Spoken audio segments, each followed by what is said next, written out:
Victoria was a good tournament for us. It gave us some experience. It was the first time that we had a lead after the first day, and we responded to that challenge, not how we wanted, but like I was always taught, experience is pain, so you have to learn how to be chased, not to chase. And we got some experience that way, and we're going to grow from it. I feel that I have three superstar players, and that's Stephen Hinojosa, Chris Stridell, and Rafael Haugi. Excuse my not pronouncing his name correctly. He's been teaching me that for a year and a half now. I believe they're top 10 players in the whole country. We're very fortunate to have them. 2 of them are sophomores, 1 a junior.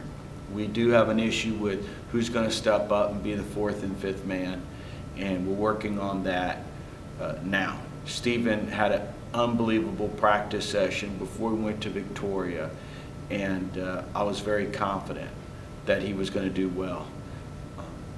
And he showed that he can tee it up with anybody as a sophomore.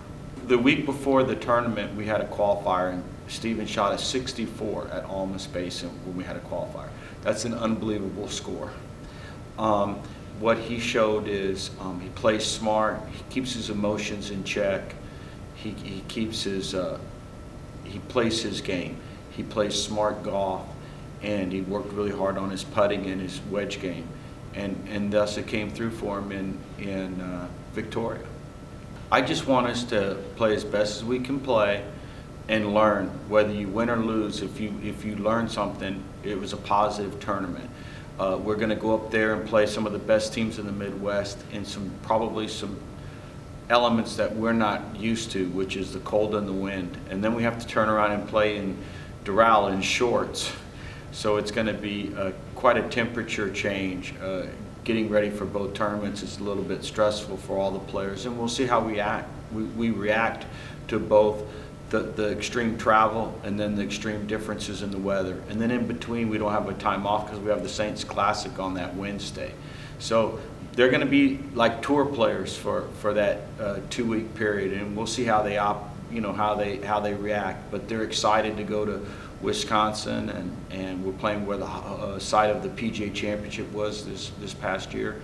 It's a very difficult course, and it's going to be under more difficult conditions than what the PGA Championship was under, because it's going to be colder and windy. So we're not used to that weather. A lot of the Midwest teams practice in it, so we'll see how we do. If this team stays together, what I'm most proud of is in the last 2 years we've had more scholar athletes than the first 7 combined. If this team stays together, we'll be in the national title. If not this year or next year, by the time these sophomores or seniors, we're going to be pretty good. But I'm glad we're building the program based on academic excellence first and great attitude. And we're just happy to be at Our Lady of the Lake University and get the support of not only the athletic side, but the administration as well.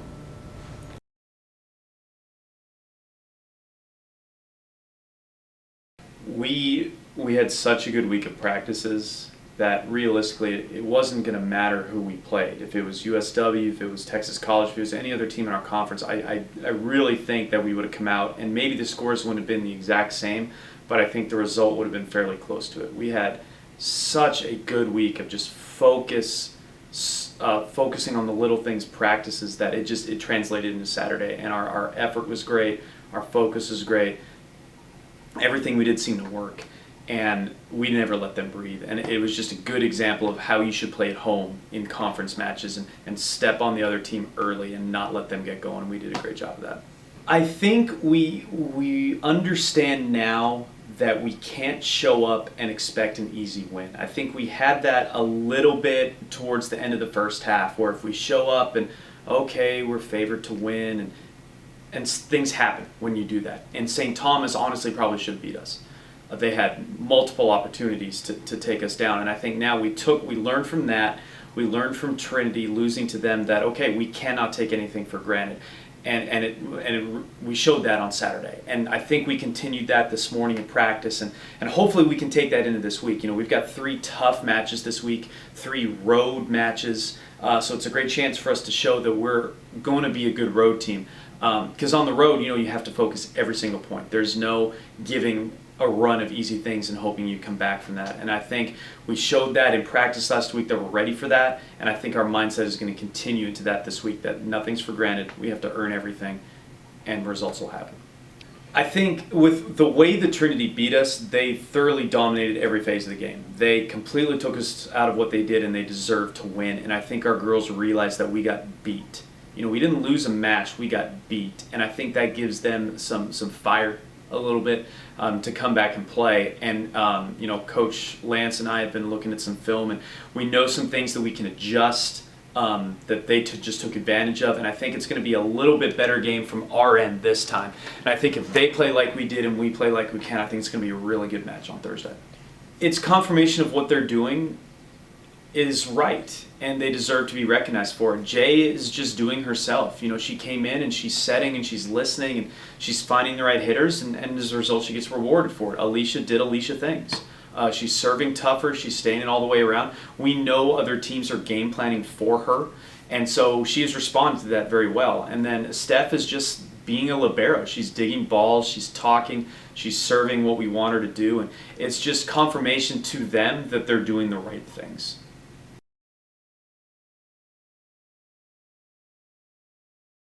Yeah, it was the most pleased I've been with the men maybe ever. As a group, just ran extraordinarily well and packed it real close together. And I think if I am correct, our top runner to the sixth runner were only like 46 seconds apart. That kind of grouping in a race will just devastate teams, and particularly at our conference level. If we are able to do that at the conference level, it's going to be deadly. Yeah, it's hard to beat when a group of guys comes in that close. So. Yeah, we felt going into this week that Patrick was probably due for something. It's kind of been building, and he's just been training, really well, and he's a savvy runner, and so we felt like he was probably going to have a coming out party here, if not this week when we go to Kansas. He did really well. I'm really proud of him and excited for him that he's clicking as well as it is right now. And when we're out with our workouts, it's exciting because we really haven't even started speeding up yet. So, I'm expecting him as well as all the other guys to improve drastically here over the next few weeks in the conference. The men's side, they're kind of a group of rascals right now. I'm just excited to kind of see where they take this. They're so young and so just eager to succeed. It's fun right now to watch them. And, I to a point with the men where I don't even really have expectations. I'm just excited to kind of see how they play it out. Because if they keep doing, what they're doing, they can really become a good team by the time the season's, at its conclusion. So, I'm just excited to see what they do there. I think it's going to be good, and I just got to keep them focused and get them to understand, what the object is of going there. So as long as we can do that and keep them, keep focused, keep them calm, I think they're going to run really well.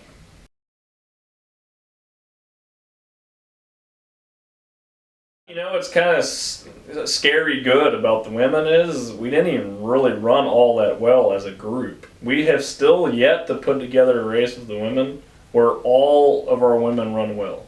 Right now what's happening is one girl is down and some other girl steps up in her place, which is great. But if we can ever put together a race where they're all firing on one cylinder or all firing on all cylinders rather, they're going to be real good. As it stands, the result was incredible. So it's crazy to be able to say that we didn't even run our best and still ran exceptionally well. So good news, bad news kind of thing. It was, really pleased with the overall performance, and it wasn't even the best we can do. It's interesting because 6 of our women would have beat the previous school record, but obviously she gets the record because of winning the race out of our team. That being said, Jasmine she's gearing up. It looks like she's gearing up to have a special year. And Jasmine is a very talented runner. She's pig-headed, which is great for competition. You know, she's one of those girls that'll run through a wall if that's what it has to be to achieve the outcome that she wants. So, you know, the key with her is keeping her healthy, and as long as she stays healthy, I personally believe she's looking at a individual conference championship. So, you know, she can keep clicking the way she's going. I mean, she's having a great year. Elena had a phenomenal race for us. If she would not have stepped up and ran as well as she did, the team result wouldn't be quite as good. And if you look at the results, Elena only finished a second off of Jasmine. So we talked about how phenomenal Jasmine's doing. Well, Elena was only a second off of her, so I just want to give some props to Elena. She came through good for us. Typically when we go there, we run well, at least the women do. You know, we've only had 1 or 2 bad races there in the past. Typically we overachieve there. And this year we really need to overachieve there. The women right now are you know, receiving a scant amount of votes in the top 25 poll. I genuinely believe we are in the top 25, but the problem is we have not raced any major NEI teams. Well, that's going to change at Kansas. You know, for once we will be able to go head to head with, you know, hopefully at least a few top 25 NEI teams. So that race is going to kind of put us where we're at, you know, for better or worse. And, you know, I'm really looking forward to it, and I think the women are too, because it's crazy if you look in the past with what we've done at this race, how far we've come in terms of team placing. Last year I think we finished 7th. I can't remember how many schools were there, but we were in the top 25 percentile, I guess you would say. And this year, you know, if we can get a top 3 finish, I mean, that'll be a pretty good indicator of not only how far we've come, but where we are in the NEI pecking order.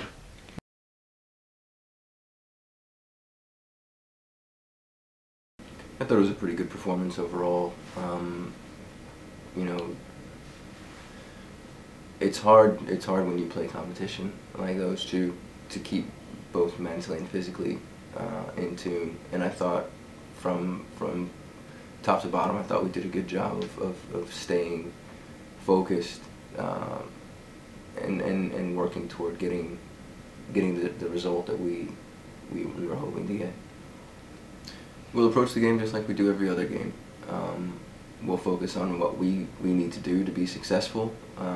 You know, we'll hopefully have the right attitude. That's where it's going to start for us, is the mental approach. Physically, I think we're very capable, so we just need to make sure that mentally we're ready to go. We're not focused on what happened last year and trying to make amends for that. We're focused on what we need to do this year and get ourselves in a situation where we can continue to fight for a conference title. I think Erica's been doing a good job for us so far. You know, I'm glad to have had the opportunity to bring her back for her 4th year.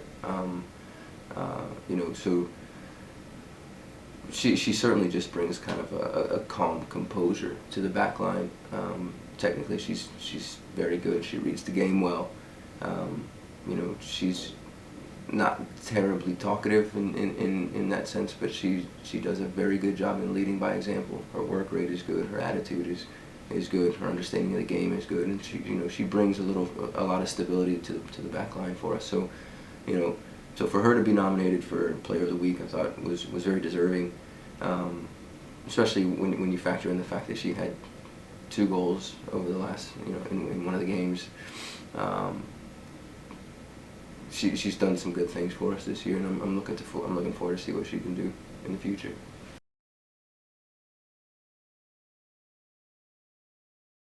You know, I like the fact that they dealt with the adversity of not always being as successful as they'd like in finishing, but they didn't give up and looked to continue to create opportunities. So instead of becoming our own cancer, we continue to work and try to find solutions to those challenges. And I think in Jarvis that paid dividends, especially early on. We were very aggressive and getting 3 goals in 22 minutes.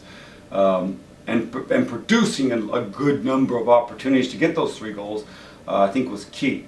So, you know, like we've recognized is that as a team, not every game is going to be that way. Sometimes we're going to work very hard and we're going to produce. Sometimes we're going to work very hard, we're going to produce opportunities, but they may only be opportunities, they may not be goals. And at that point in time is when we have to be harder mentally, that we don't start taking risk and gambles, especially with players out of the back who want to get involved in the attack and now leave us suspect and exposed. At the same point in time, where we can also be exposed is in the middle of the field if we're not tracking runs. And so, we've tried to put a better effort into defensively making sure that our positioning allows us to keep numbers in position to deny counterattacks, and at the same time being a little bit better about tracking runs in the middle of the field so that we don't give away 1 or 2 opportunities and all of a sudden find ourselves chasing the game. And I think we were successful in both of those cases. Last game did present us some challenges with finding a game winner, but again, they didn't give up.